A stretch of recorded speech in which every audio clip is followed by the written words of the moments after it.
Welcome to Med-Surg Mini number 24 on COPD. COPD is a progressive airflow limitation that's due to either emphysema or chronic bronchitis.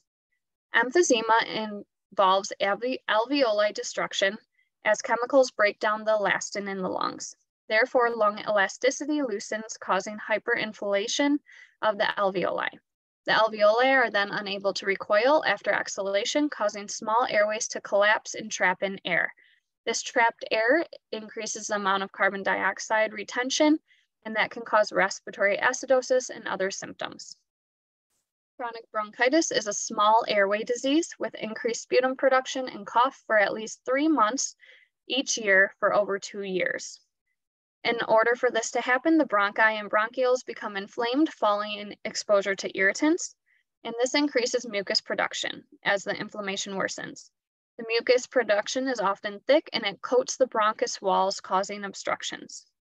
This is one of the leading causes of death, and it is higher in women as well as Caucasians and those living in the Southeast and Midwest US.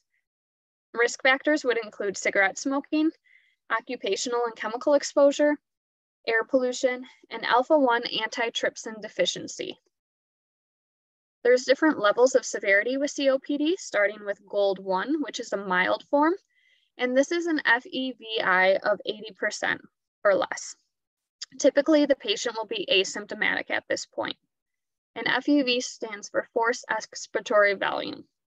Gold 2 is a moderate severity with an FEV1 of 50 to 79%. And the main symptoms we would see is shortness of breath with exertion. Gold standard 3 is severe, and it's an FEV1 of 30 to 49%, and this is shortness of breath, frequent COPD exacerbations. And then the most severe is Gold 4, and that's extreme shortness of breath impacting quality of life. Exacerbations are life-threatening. Symptoms of COPD include difficulty breathing, shortness of breath, accessory muscle movements, a barrel chest, which would be an AP diameter of 2 to 2 instead of 2 to 1, facial redness, puff-like breathing, clubbing of the fingernails, productive cough, sleeping difficulties, anxiety, wheezing, cor pulmonale, which is right ventricular enlargement of the heart, decreased appetite, and they often assume tripod positioning, where they kind of lean forward on their knees, and this helps to expand their lungs and help with breathing. We would diagnose it through sputum cultures, ABGs, pulse oximetry, and pulmonary function tests.